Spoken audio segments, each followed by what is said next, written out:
Buongiorno, bentrovati per la nostra rassegna stampa, le prime pagine dei quotidiani nazionali, non solo nella prima parte della nostra rassegna stampa che si apre come aprono tutti i quotidiani con quello che sta succedendo in Medio Oriente, per cui l'attacco israeliano e statunitense nei confronti dell'Iran, le risposte degli iraniani e poi la situazione fra Israele e Libano, i missili che arrivano anche a Cipro, insomma un'escalation di questa guerra che poi va a coinvolgere anche tutto ciò che deriva, dunque le persone che sono in questo momento non cittadini appunto delle zone medio orientali, ma che sono in quelle zone, tanti italiani che devono ritornare e che stanno ritornando a casa, oppure il gas o il petrolio che aumenta considerevolmente il proprio valore e dunque il proprio costo. Andiamo a vedere per darvi subito un'idea, la prima pagina dell'ANSA, l'home page dell'ANSA, del sito dell'ANSA, per darvi le ultime notizie con le truppe di terra dell'IDF, cioè gli israeliani che entrano in Libano, gli Stati Uniti che parlano di una distruzione dei centri dei Pasdaran e Netanyahu che afferma era ora o mai più. Il raid appunto dell'IDF su Teheran e su Beirut, colpite l'ambasciata statunitense a Riyadh e una base in Bahrain. Trump: risponderemo all'attacco, siamo pieni di munizioni. Se entriamo all'interno andiamo a trovare anche le varie notizie ora dopo ora, minuto dopo minuto, con le truppe in Libano per impedire il fuoco diretto su Israele, lo dice un ministro israeliano, e poi appunto la flash delle 8:23 con le truppe di terra che entrano in Libano e l'idea che ha anche Trump per quanto riguarda l'Iran, e stiamo parlando ovviamente delle truppe statunitensi. Ma andiamo adesso sui quotidiani, perché attraverso i quotidiani facciamo il punto di quello che è la situazione alla giornata di ieri, partendo, io questa volta voglio partire dal Sole 24 Ore, perché sul Sole 24 Ore, il quotidiano economico, troviamo un po' tutto quello che è il riassunto di ciò che sta succedendo, con la frase più importante di ieri, che è quella pronunciata da Trump: stiamo massacrando l'Iran, e poi il crollo dei transiti da Hormuz. È una fascia di mare che è lo stretto, di uno stretto, da cui c'è un passaggio importante per quanto riguarda l'energia mondiale, e dunque questo blocco crea una difficile reperibilità delle fonti energetiche e dunque un aumento anche dei costi, cosa che abbiamo anche visto personalmente sul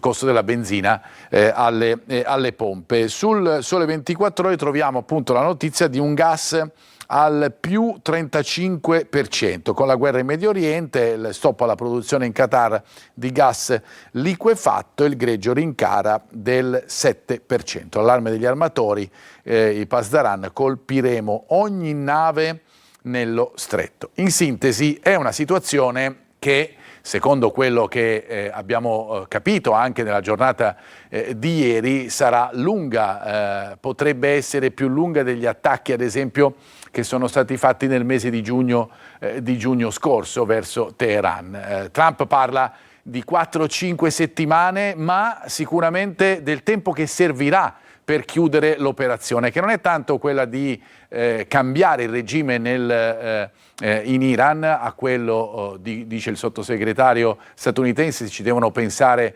gli iraniani, ma quello di bloccare qualsiasi tipo di velleità iraniana per quanto riguarda le imprese, fra virgolette, militari. Allora andiamo sul Corriere della Sera, perché appunto il tema è proprio questo: la grande ondata, quello che può svilupparsi nel futuro.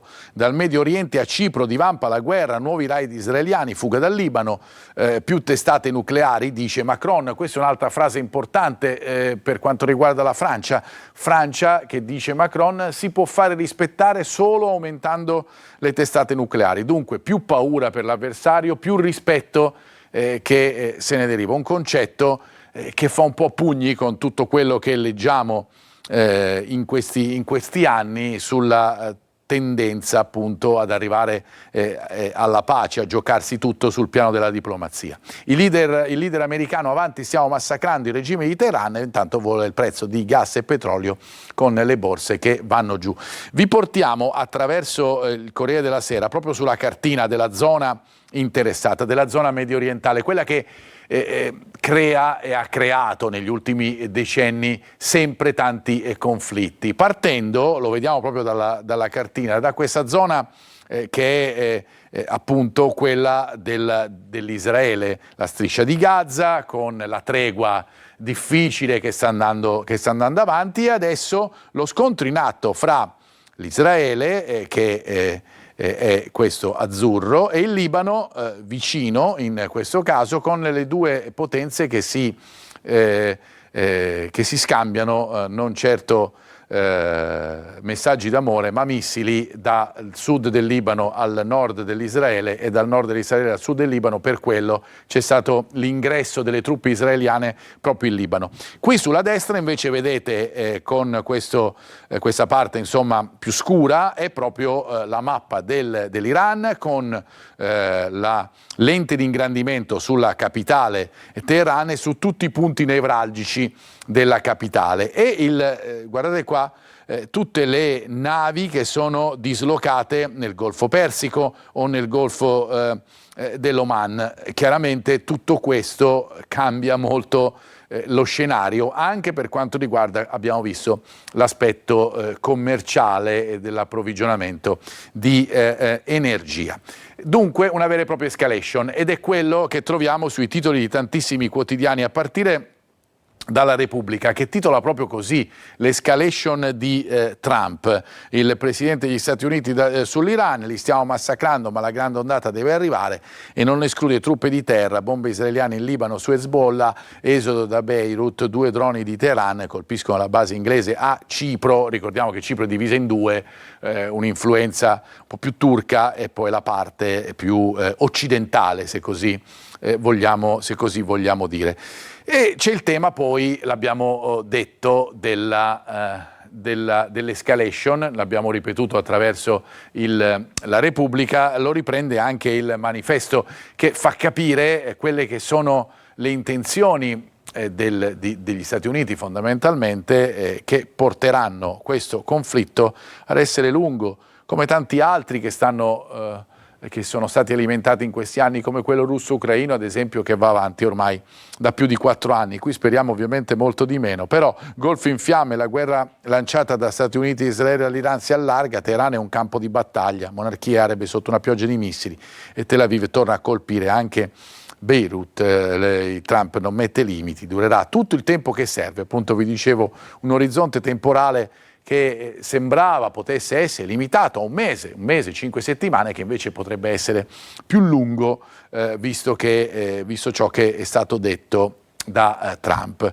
Sui quotidiani troviamo anche il tema legato a ciò che pagano i cittadini di questa guerra. Lo prendiamo sul Fatto Quotidiano, avevamo visto già sul Sole 24 Ore, che è una guerra che porta chiaramente a un aumento del prezzo del gas in generale. E dunque Medio Oriente in fiamme, Trump che dice sarà lunga, non escludo le truppe, cioè l'invasione appunto delle truppe degli Stati Uniti all'interno del territorio iraniano, e poi la guerra infinita la paghiamo noi. Questo è il titolo del Fatto Quotidiano: bollette alle stelle, rincari energetici, deterrenza nucleare, l'abbiamo già detto, sono le frasi di Macron. E intanto attacchi in Libano, colpita Cipro, questa guerra che si allarga in una zona del mondo che sembra non poter restare mai in pace o nella tregua.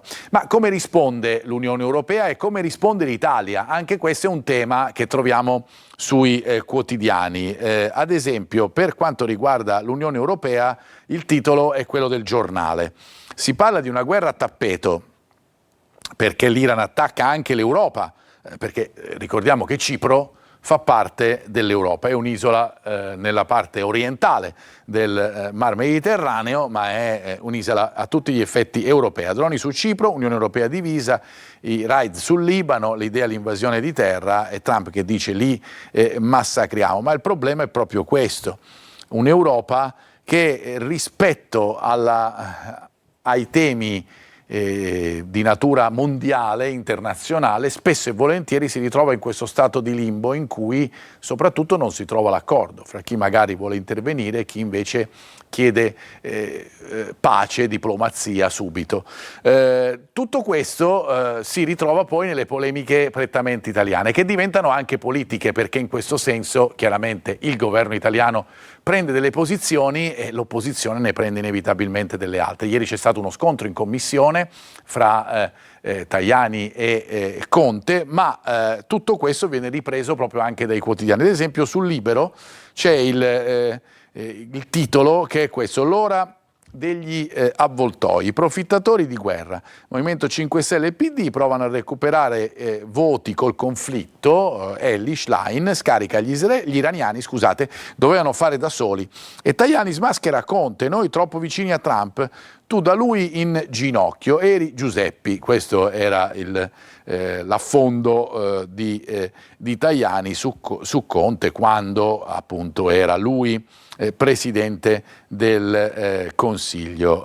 Gli Ayatollah, c'è scritto, hanno missili per 35 giorni, e questo è un altro tema chiaramente della possibilità della lunghezza di questo attacco. Ma rimanendo sulla notizia delle polemiche interne, delle polemiche italiane riguardo alla guerra che invece coinvolge Stati Uniti, Israele e Iran, che appunto si allarga verso il Libano e Cipro, ce la dà la notizia, ed è un'idea completamente contrapposta rispetto a quella che abbiamo letto ad esempio su Libero. Il governo difende i raid illegali di Stati Uniti e Israele. In effetti Meloni, va detto, prende posizione soprattutto contro l'Iran nelle sue dichiarazioni della giornata di ieri. L'Italia è ridotta, così questa è la chiosa della notizia, comparsa anche su Teheran. Il governo non condanna neanche stavolta gli attacchi di Stati Uniti e Israele in Iran, schierandosi senza se e senza ma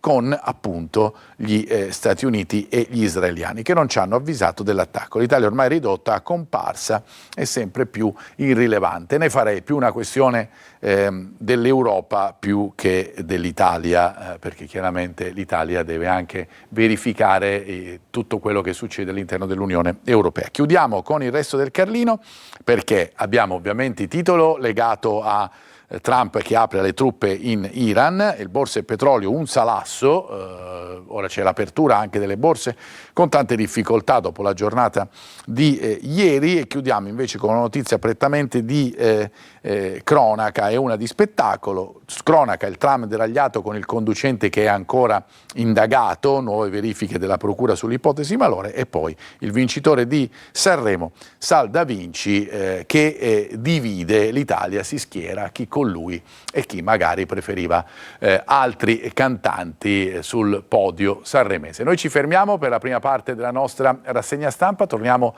fra poco con le pagine dei quotidiani locali e del nostro sito Sicilia Web. A fra poco.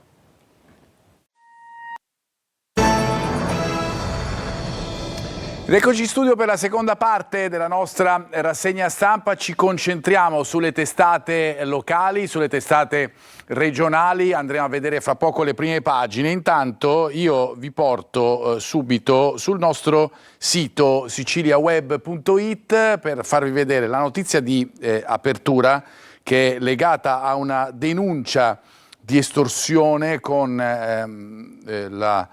subito che sono stati dati a fuoco 4 furgoni, l'incendio in un parcheggio gestito da un commerciante palermitano.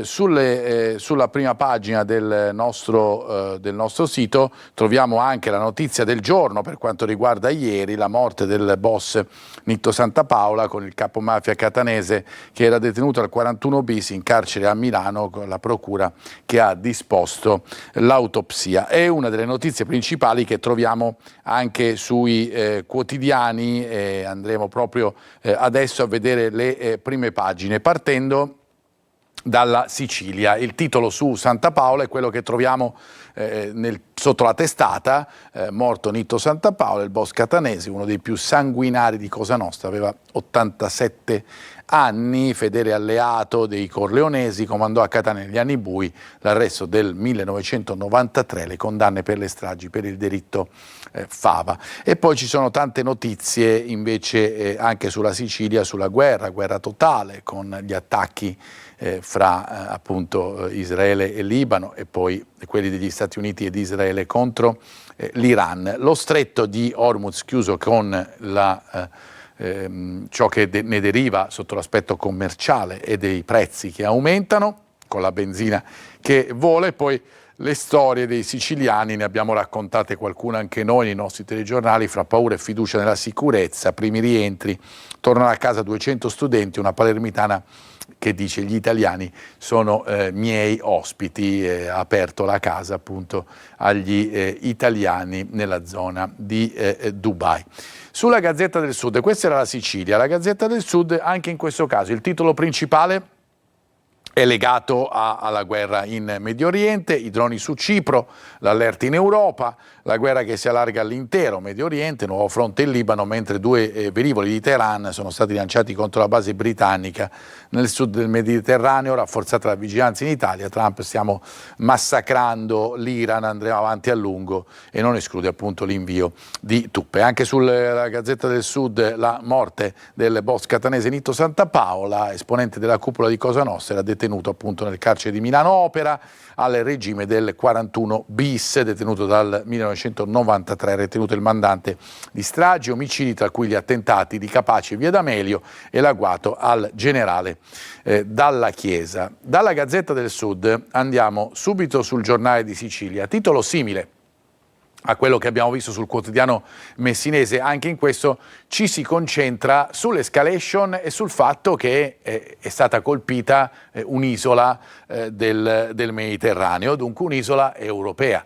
Colpita Cipro, la guerra è in Europa e questo sta scatenando anche un po' di ansia, di terrore nei cittadini che la guerra possa allargare i propri orizzonti, cosa difficile, molto difficile. Intanto però Trump rilancia: stiamo massacrando l'Iran, ma le elezioni di Teheran allarga il conflitto all'area dell'Unione Europea. Ci sono anche notizie che riguardano la nostra regione con il ciclone, stiamo parlando del ciclone Harry e la frana di Niscemi, 1200 domande da lunedì, i pagamenti sono i ristori, o almeno i primi ristori, per quelle aziende, quelle attività commerciali che hanno praticamente perso tutto e che hanno difficoltà, molte difficoltà a ripartire. Per quanto riguarda Mondello, altra situazione, quella della costa palermitana, del borgo marinaro palermitano, molto fra i più belli della Sicilia, pronto il bando, la metà sarà spiaggia libera. Dice sempre il Giornale di Sicilia,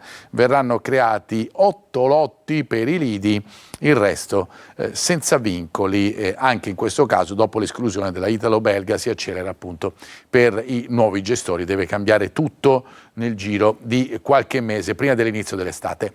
L'ultima prima pagina vi facciamo vedere è quella di Repubblica Palermo, che concentra il proprio sguardo sulla situazione della sanità siciliana, come ha fatto spesso il quotidiano palermitano, il dossier segreto che fa tremare i palazzi della regione, lunghe attese per i pazienti e carenze di materiale ospedaliero nella relazione mai pubblicata. L'assessore alla salute Faraoni che dice: superate tante criticità, io ci sto mettendo la faccia. Anche in questo caso è di spalla il titolo sulla morte di Santapaola, con appunto tutte le reazioni che ne conseguono. E poi dagli Emirati al Libano i siciliani col fiato sospeso sono appunto i cittadini italiani, siciliani, che vivono in queste zone. Intanto ufficio tributi nella bufera, tra silenzi e veleni, nessuno vuole esporsi, straordinario sospeso, vigili in agitazione. Questo per quanto riguarda il comune di Palermo. Andiamo sulla notizia di Nitto Santapaola, che è diventata un po' l'apertura di tutti i quotidiani, fatta eccezione ovviamente per le notizie sulla guerra che coinvolgono anche la cittadinanza, come abbiamo detto, soprattutto per quanto riguarda l'aumento considerevole dei costi e la paura di una guerra che comunque colpisce una parte dell'Unione Europea, anche se molto lontana da noi. Andiamo appunto su questa notizia di Nitto Santapaola, l'ultimo atto, il padrino dal doppio volto. All'interno dell'articolo e del servizio di Laura Di Stefano c'è anche il motivo, no? Si dice un boss dal doppio volto lo hanno definito licantropo, ma che fosse affetto da licantropia è una fake news, e anche cacciatore, così l'hanno definito. Santapaola è riuscito a spodestare dal trono di padrino Giuseppe Calderone grazie all'appoggio di Totò Riina, che però non gli perdonò mai la sua contrarietà all'attacco frontale allo Stato. Cosa succederà adesso dopo la morte di Santapaola? Ce lo dicono sempre sulla Sicilia Puleio e Fonso, due degli storici magistrati della DDA Etnea, che dicono: con Santapaola si chiude un'era, adesso attenti ai boss manager. Sono persone che hanno indagato, appunto magistrati, che hanno indagato per anni sul cacciatore, appunto questo era uno dei soprannomi di Nitto Santapaola. Sul depistaggio di Via D'Amelio, una delle stragi più grosse appunto della mafia, il depistaggio, la Barbera, lo leggiamo sulla Repubblica, proteggeva interessi esterni alla mafia, depositate le motivazioni della sentenza sulla prescrizione per 3 poliziotti nel processo sul falso pentito Scarantino. La Corte d'Appello scrive che i servizi di sicurezza ebbero un ruolo determinante, assecondarono la tesi minimalista, ne abbiamo parlato anche nei nostri telegiornali. Ritorniamo invece alla questione della guerra in Medio Oriente. Come detto e come abbiamo letto anche sulle pagine dei quotidiani locali e come abbiamo sentito anche nei nostri telegiornali, c'è l'ansia per soprattutto gli studenti che erano in quella zona, che stanno rientrando, che sono rientrati in Italia, e magari per tanti siciliani che vivono in quelle zone. Allora andiamo sulla Sicilia, perché il titolo che troviamo è questo: valigie pronte per tanti siciliani, ma c'è chi resta, una paura già finita però. Oggi tornano i 204 studenti della World Students Connection, fondata da un catanese. Intanto sono 70.000 gli italiani nel Golfo, al via i primi rientri con charter e voli speciali. I siciliani che vivono negli Emirati, l'imprenditore che dice: la vita quotidiana continua, c'è fiducia nel sistema di sicurezza di Dubai. Identiche opinioni le troviamo anche su altri quotidiani come Repubblica Palermo, che dice chiusi in casa e valigie pronte, siamo prigionieri della guerra. Il DJ bloccato ad Abu Dhabi, l'architetta che a Dubai resta sveglia per i boati, storia di siciliani nel Golfo sotto attacco. È quello che sta succedendo in questo momento. Ci sono poi altre notizie che riguardano ad esempio l'autonomia della Sicilia. Abbiamo detto che uno dei problemi principali per quanto riguarda la